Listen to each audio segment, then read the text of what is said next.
HBO presents One Night Stand with comedian Bill Burr.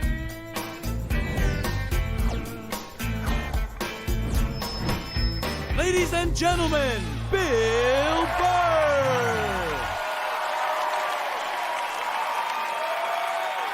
Thank you. Thank you. All right. Thanks a lot. Thank you so much. Thank you. For Christ's sake. Thank you. Thanks a lot. I'm running out of ways to say thank you. For Christ's sake. How's it going? Excellent. Was in a shitty mood today, man. I was watching TV. You ever been in like such a bad mood that even when you're watching bad shit happening to people, you're like, you know what? Good. You know, I'm glad your life sucks. Makes me feel better about my own. No, you know what I was doing? I was watching this, you know those Fabulous Lives? I was watching the Fabulous Life of the Olsen twins, you know? They're like 18 years old. They're like zillionaires. They got a great apartment. It's making me feel like a loser. Then halfway through it, I find out one of them's anorexic. I was like, you know what? All right. That makes me feel better. You know, I'm glad she's not eating. Hope you pass out, whack your head off your golden sink. Just to add to my day. You know, I don't get how the other Olsen twin only weighs half a pound more, but she's fucking fine. No, they're so starving, they're weak.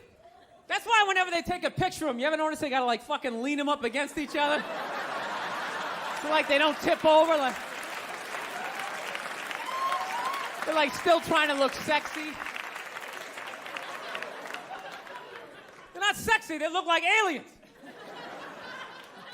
They are, man. You can't weigh 42 pounds and have your eyeballs be 28 of that weight and not look like you're from outer space.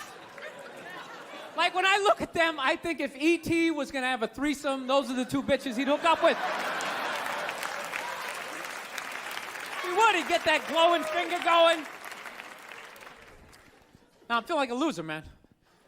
I am, man. I'm fucking 36. I'm not married, you know? I'm at that age where everybody I know is getting married. You know, let me ask you a question. Why the hell do people keep getting married? You know, isn't anybody looking at the stats? I mean, what's it like? 1 out of 2 marriages goes right down the shitter? People, if you were going skydiving and they told you half the parachutes weren't going to open, you'd be like, yo, fuck that, I'm not going. Yeah. No, it's like, I don't like those odds. I get a 50% chance of splatting on the ground. I'm not doing it, right? But there's something about getting married. People just have to do it. They're just like, is this the line to lose half my shit? Awesome. This is going to be great. I can't wait to lose my car, my money. Oh, look, the line's moving. One step closer to my own personal hell.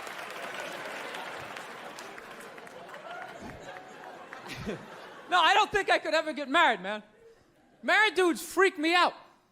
Anytime you ask a married guy, what's it like being married, they always tell you it's good, but they always have a look on their face like they have like an appendicitis. You ever notice that? You're like, dude, what's it like being married? Like, you know, it's good. It's good. It's, No, it's good. It's enjoyable, you know. It's a lot of work, but, you know, I think when you meet that special someone, there's a connection, and I can't feel my legs. Let me just lean over here. You know, a woman completes a man, and some other metaphor.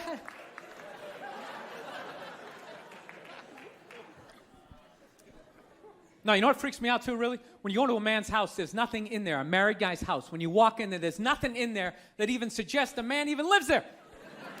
It's all potpourri and throw pillows. That stupid canopy, we live in a dollhouse bullshit over the bed. Where does all the guy's stuff go? They just throw it out, they just walk into your apartment. Oh my God, look at all your stuff. All your stuff is stupid. Look at all this stupid stuff. Wow, guys buy really stupid stuff. Hey, you want to go to the candle store? Let's go to the candle store. Wouldn't that be awesome? I've been dragged into that nightmare for like an hour and a half, 90 minutes just sitting there. This smells like a pumpkin. Doesn't that smell like a pumpkin? This looks like a Christmas tree. Wouldn't that be great? Smell like Christmas in the apartment? Middle of summer, just fuck with your whole reality? No, you know what it is? I didn't have like a really good model necessarily, like growing up, like watching my parents. They always used to argue and shit, you know? Like I was afraid of my dad when I was growing up, you know? Anybody have a dad like that? You're just afraid of him? You know, not like those sitcom dads. They come home, the kids are like hugging their legs. My dad pulled in the driveway. Me and my brother's freaked like, fucking dad's home. Shut off the TV. Try to hide. Dude, if I stand like this, do I look like a lamp? He won't see me, right? Can I just fucking chill out here? He wasn't understanding. When you fucked up, he told you. He didn't sit down, well, we're gonna work it out. We'll just, you know, I still love you. He looked, you, what the fuck is wrong with you? Jesus Christ, you're an idiot. Weren't you even paying attention? No, bullshit. Christ, you're just like your mother. You're fucking out to lunch. That was my dad. No matter what he was bitching about, somehow he would make it about my mother. It would have nothing to do with her. He could somehow find a connection and spin it back. He'd have said, oh, is it raining out? Oh, for Christ's sake, I don't need this shit. Christ, it's the same goddamn thing with your mother. That woman is a fucking cloud hanging over my life. Anytime you got an idea, Christ, she shits all over it.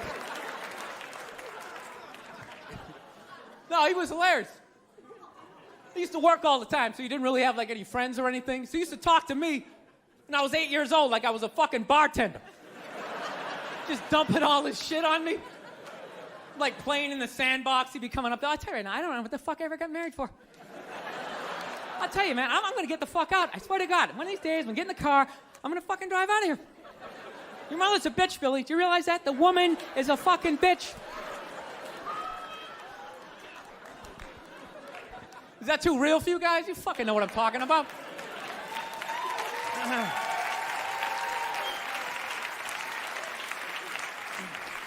I will get married, you know. I was making that. I'll definitely get married someday, you know. I love women and everything. I'm just finding I'm not, like, compatible with them. You know what I mean? You ever just feel that? Like, women have, like, too much energy for me. You know what I mean? Like, you can't have a day off when you have a girlfriend. You ever notice that?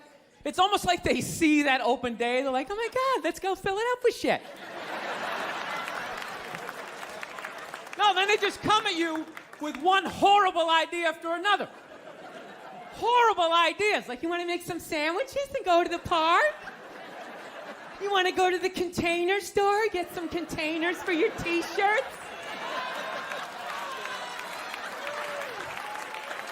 This is the worst one. You ever get this one? You want to go to brunch? You want to go to brunch on Sunday? And inside you're like, fucking no! But you can't say that, right? You gotta keep them happy. So what do? You agree. Like, yeah, let's go to brunch. What a great idea. Why would you want to sleep in on a Sunday when you can go pay $18 for eggs? Now you're thinking. Now you're thinking. Then we can sit around and listen to your friends have moronic conversations about the eggs. Like, is that pesto? Is that pesto in your omelet? Oh, it's asparagus. It's asparagus. I thought it was pesto. Oh, you just want to flip the whole fucking table over? It's horrendous.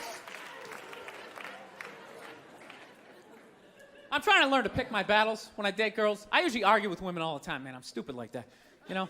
Like, I dated this girl one time. She was, like, really into, like, women's issues. So we used to always have these dumbass arguments. Like, one time she came up to me and she goes, okay, explain this to me, Bill. Why does a guy make more an hour to do the exact same job, huh? I go, I'll tell you why. Because in the unlikely event that we're both on a Titanic and it starts to sink, for some fucked up reason, you get to leave with the kids and I have to stay. Yeah, that's why I get the $1 more an hour. No, think about it. If there's a house fire, it's always women and children first. I got to stand there with, like, the back of my shirt on fire going, let's go, people, let's go, let's go. So that's how I look at it. No, it's $1 an hour surcharge. that if something fucked up happens, either I can't leave or I gotta like get in the way of it to give you a head start, like rabid dog, run honey, 1 Mississippi, 2 Mississippi. You hear a bump in the night, I gotta go check it out, like yes, he does have a knife. Anytime there's a hostage situation, who do they negotiate for first? Well, at least let the women and children go. Well, what about me? Bullets hurt me too. Why the fuck do I gotta stay in the vault?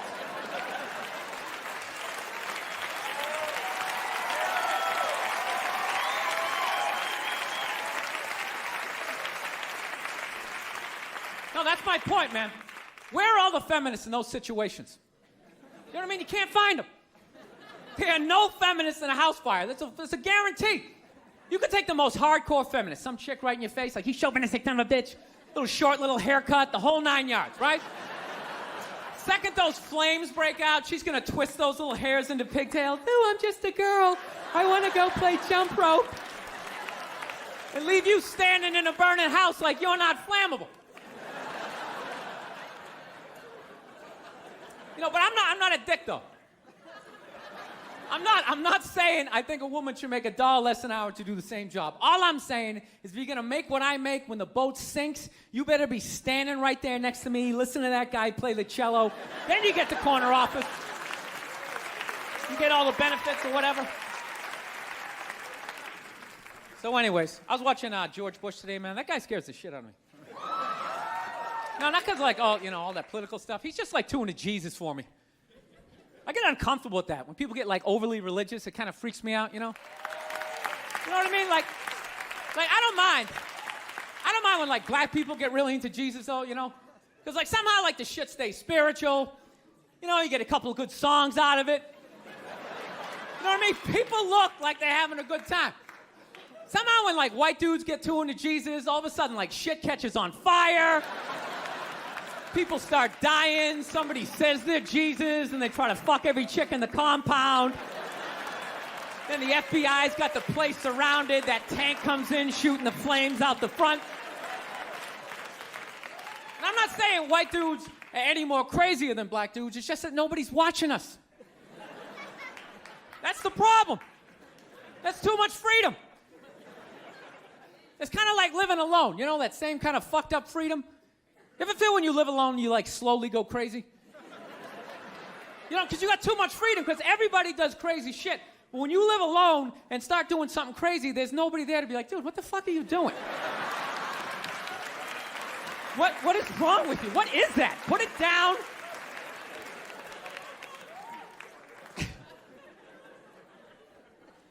My girl's actually, she's really like religious. She goes to church every week, and I never go, and it freaks her out. She's like, why don't you go to church? You don't believe in God and heaven and hell and all that stuff? Why don't you go? And it's not because I don't believe in a higher power. I definitely do. My thing is when I go to church, I can't get past the fact that I'm just listening to some fucking guy. You ever think of that shit when you go in there? That's just some dude. And people are like, no, that's a special guy. No, it isn't. It isn't.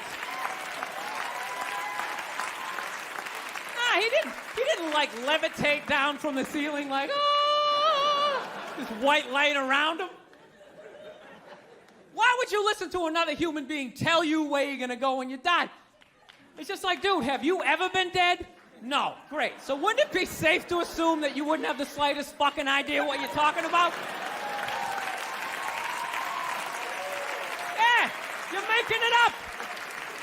You're making the shit up. You're not fooling me with the robes and the candles, speaking in Old English. He said it under you. Shut the fuck up. You don't talk like that. You're just some guy. Your name's Jerry. You played soccer. You got your ass kicked in gym class, and now you're doing this.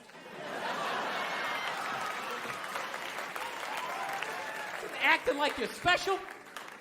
I can't do it. I can't get past that fact. I'm sitting in church. This guy's name's fucking Cliff. He's fucking boring, and just break the guy down, and then I can't listen. It's like, you go in there, you listen to another human being tell you what to eat and when to eat it. Don't eat meat this Friday. You eat meat this Friday, you are going to hell. It's like, dude, I'm going to a cookout on Friday. If you eat that fucking cheeseburger, buddy, that is it for you. Who is this guy? Dude, I'll eat a cheeseburger whenever I want to, and I'll jerk off. It's my dick. Why am I listening to this guy? I'll fucking jerk off while I eat a cheeseburger. What do you think about that? I'm not hurting anybody. Why would God care? I'm not hurting anybody. Think about it. You eat a cheeseburger, that's protein. That's good for your muscles, right? And I don't know about you guys, but after I rub one out, I'm more relaxed. I'm less likely to lash out at my fellow man. I'm in a great space mentally. I don't have any road rage. I talk to telemarketers. I'm buying the shit.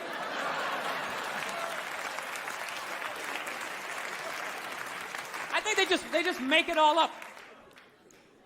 But it's weird, though, because I'm kind of feeling this thing, because I haven't been in church in a while. I'm kind of feeling like, I want to go back, but I need a new religion, man. That's why I'm kind of between religions right now. Like, I used to be Catholic, but, I can't be Catholic anymore, I mean, once they started fucking the kids, I was just like, all right, dude, you know what? I'm out, okay? You guys party way too fucking hard for me, okay? I got off at about 22 exits ago. I didn't see that page in the book. I don't know what you guys are doing. I can't believe they're still in business. People are still showing up. Name one other business that could survive that shit. You think if they were fucking kids at Walmart, they could sell rakes the next day? And just try to play it off like, yeah, we had a little problem in aisle 8, but we got some slacks over here. We got kitchen appliances. We got some hula hoops.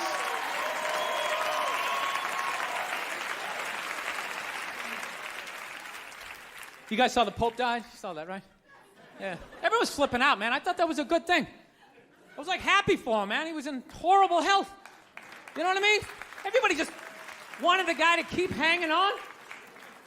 It's ridiculous. They're like wheeling him from room to room, and people are still flipping. Oh, God, I think he's gonna die. I think he's gonna die. It's like, well, I think he's gonna go to heaven. I mean, it's gotta be better than that shit. I bet the last 2 months of his life, he was just sitting in that chair going, God, I wish the world would stop praying for me. Just fucking let me go. Good Lord. I skied till I was 78. I had a great life. Move on. So they got a new pope now. They picked another old white dude, And they were actually in the running was this black dude from Nigeria, right? They were actually considering making him the pope. And I was kind of hoping he was going to win, Not because I give a fuck either way. I just wanted to see all the black comics doing bits like the next day, like, oh, white people scared now. White people is scared now. Yeah, the Pope is black and shit. It's gonna be a whole different story. He's gonna come in with the hat to the side. Music's gonna be pumping. White people in the front row, gee, I don't know what the fuck's going on. Because when black people go to church, couldn't you just feel it? That was like a half-hour material that went out the fucking window the second they picked another white dude. It was endless. Pope Mobile's gonna be pimped out, and you better not be shooting at this Pope. The black Pope will be shooting back at your ass. Because when white people get shot, etc., etc.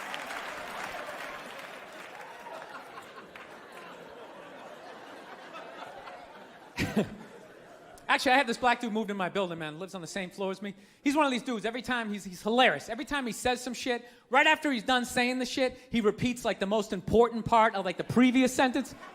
It's hilarious. Everything he said will be like, yo, my man came in, he put that shit on the table. Put it on the table! It's hilarious. Everything he says. Yo, this country's at war, son. War! I'm just looking at my friend like, dude, did you hear him the first time? Because I heard him the first time. I was smiling, I was nodding. Am I fucking supposed to do that? I mean, what am I supposed to do?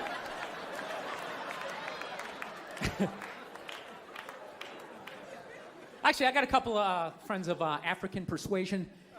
And I got to get rid of them, man. I got to admit to you. I'm finding I'm spending too much money on clothes hanging out with them.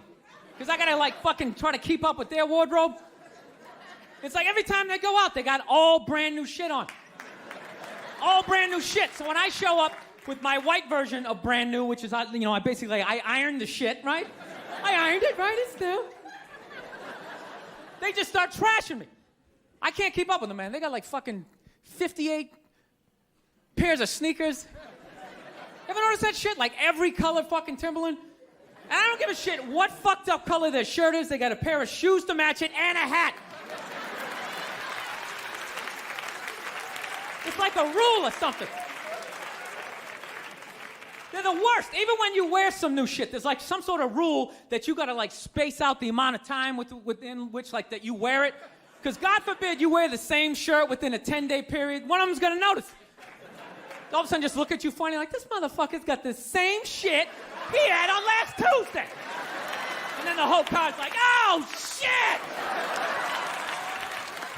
Then everybody just starts making fun of your fucking clothes.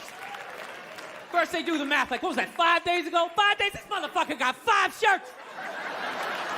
He got 5 shirts! And they start breaking it down. Yo, his first shirt be saying Monday, next shirt be saying Tuesday. Yo, on the weekend, he ain't be wearing no shirt.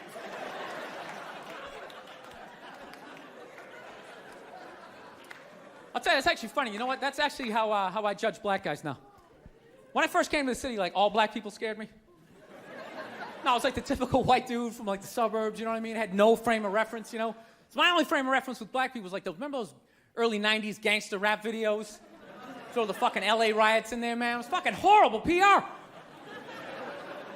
I'm watching the videos, look, he's got a nice car, he's got all the women, and he's still fucking mad. These black dudes are never happy. But after 10 years of living in the city, this is how I narrow it down. Whether a black dude scares me or not. Black dudes with dirty sneakers scare the fucking shit out of me. No.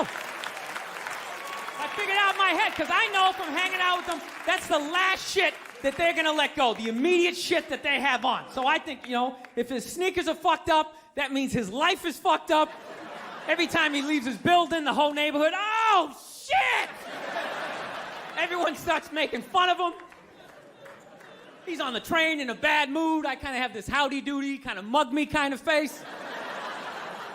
I'm not saying something's gonna happen, I'm just saying, I'm paying attention. So I've been seeing this girl recently, this black girl, right? She lives up in Harlem, gone out like 3-4 times, First time we hung out like the Village area in New York, which is sort of like a racially mixed area. So shit was cool, you know what I mean? Second time we hung out was more like Midtown, Then the third time, she called me at like 3:30 in the morning, and she wanted me to come up to her apartment, right? So it's 3:30 in the morning, she lives in Harlem, I look how I look, so it's a fucking situation. Yeah, because you know the deal, right? Basically, a white dude feels comfortable up to about like 98th, 99th Street, you know what I'm saying? The second the streets start getting into like triple digits, like 100, 101st Street, start getting like a little asthma, like, ah, fuck, it's starting to get a little high up here. You feel that little tightness in your chest? Can you feel that? 106th Street, you're like leaning on shit like, dude, where'd all the cabs go? How come there's no taxis up here? Dude, what's a bodega? I don't know what that is. Let's get the fuck out of here. So I'm praying to God she's gonna tell me to take the subway, get off at like 105th Street, 103rd, which is like the first stop in Harlem where I can still look over my shoulder and see like all the white people like disappearing over the horizon, But she goes, no, man, you want to get on the Uptown 2-3 train, you want to get off at 125th Street. I'm like, ah, fuck, 125th Street. Jesus Christ, that's like right in the middle of everything. I'm gonna be surrounded on all 4 sides. I can't fucking do this. So, at this point, I'm really trying to hide like the bitchy tone that's starting to creep into my voice, And I'm trying to ask for really specific directions for when I get up there, because I want to know exactly where I'm going. So she starts naming the streets I have to go down, and every other street up there is named after like a black leader, She's like, make a left on Adam Clayton, take a right on Frederick Douglass. I'm like, ah, fuck Adam Clayton. Yo, dude, go on the internet, look up Adam Clayton. Did he kill a bunch of white people during the slave revolt? Dude, I ain't going up there till I know what Adam Clayton did. Fuck this shit. So at this point, I'm really having a battle with myself. Because I'm thinking I can't do this, right? I'm like, I can't do this, but my dick's going, no, come on, man, we can do this, all right? Just relax. Pull yourself together and get on the goddamn train, right? So as always, I listen to my dick. Oh yeah, I get on the train. By the time I get up there, it's like 5 or 4 in the morning, right? I'm staying on like Malcolm X and like Danny Glover or some shit, right? I don't even know where the hell I'm at. But I see the street I want to go up. I want to go up St. Nick. I can literally see her apartment building, but there's like 5 or 6 black dudes standing right on the corner, right where I want to walk by. So I'm like, fuck! I felt like I was on like some reality show at that point, like some sort of like white guy survivor. It was ridiculous. So I'm thinking, I gotta walk right by these guys, right? You know what's funny? I think that they were actually more surprised to see me than I was scared, you know? And I was really, really scared, you know, but I'm also really, really white, you know? Like shockingly Caucasian. You know what I mean? Like if you're not ready for me, I can like surprise you. No, especially if you live up there. You've probably seen a white person for hours, possibly days. So when I show up, it's almost like magical. Like a leprechaun came out of nowhere, you know? Felt like I should have like a little pot of gold, like a rainbow behind me. Top of the morning to you, latte. Kind of danced my way past them. But it's been going all right, you know? Once I get in her apartment, I'm fine, you know? I relax. Sit down, you know, watch a hip-hop countdown. Pretend like I know the groups, you know what I mean? It's just getting there that's a fucking pain in the ass. But, you know, I don't get mad at it, because I figure, you know, black dudes got to go through the same shit, though, right? When you go out to the suburbs, go fuck a white girl, right? Just that same awful feeling of just leaving your people behind, you know, just less and less of you as you're fucking driving out there. Probably start off lean and you're all fucking cool. 20 minutes in, you're driving like 10 and 2, the radio's off. Like, dude, I don't like this shit. I don't like this shit at all. There's too much grass. I don't see any rims. This is fucked up. None of the windows are tinted. I can clearly see white people in every car. This is fucked up. Listen, you guys were awesome. Thank you so much for coming out. God bless you. Thank you very much. All right, man. Take care. Thank you.